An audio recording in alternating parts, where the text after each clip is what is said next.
të ditën e sotme me mua Tirona Lilin, por këtë herë do takohemi me një histori pak të tmerrshme.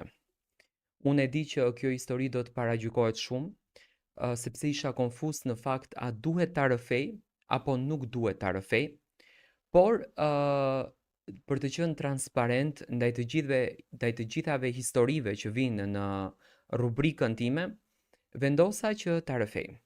Bëhet fjalë për një dashuri, një grua e cila është aktualisht në një martesë, është 55 vjeç, me moshë, por është dashuruar në kolegun e saj të punës, 38 vjeç. Unë jam një grua 55 vjeçare. Prej më shumë se 3 dekadash, jam e martuar me të njëjtin burr. Një njeri i mirë, i ndershëm,